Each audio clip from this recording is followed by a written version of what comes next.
Donald Trump faces crisis over inability to cover $454 million bond.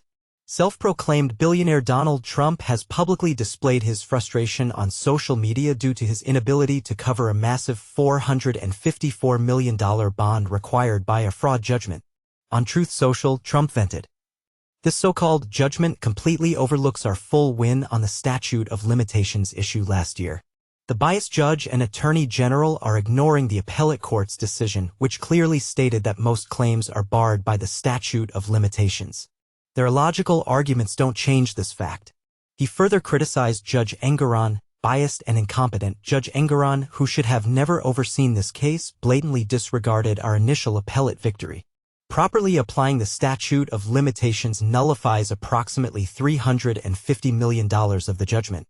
Yet they seem only interested in freezing my assets and meddling in electoral processes. This case should have been concluded, but the Attorney General is misusing her authority to expropriate my funds. For similar insights, consider subscribing to our newsletter, The Daily. Trump's statements imply an acknowledgement of past fraudulent activities, arguing that they should be disregarded due to the statute of limitations.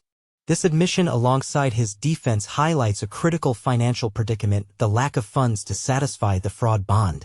The irony in Trump's accusation against Attorney General Letitia James, alleging she aims to steal his money, underscores his current fiscal challenge: the inability to pay the required bond.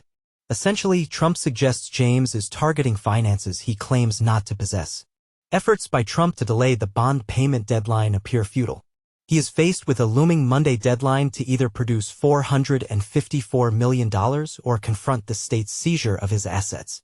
No bonding agency has agreed to support Trump, nor has any wealthy conservative ally offered financial aid.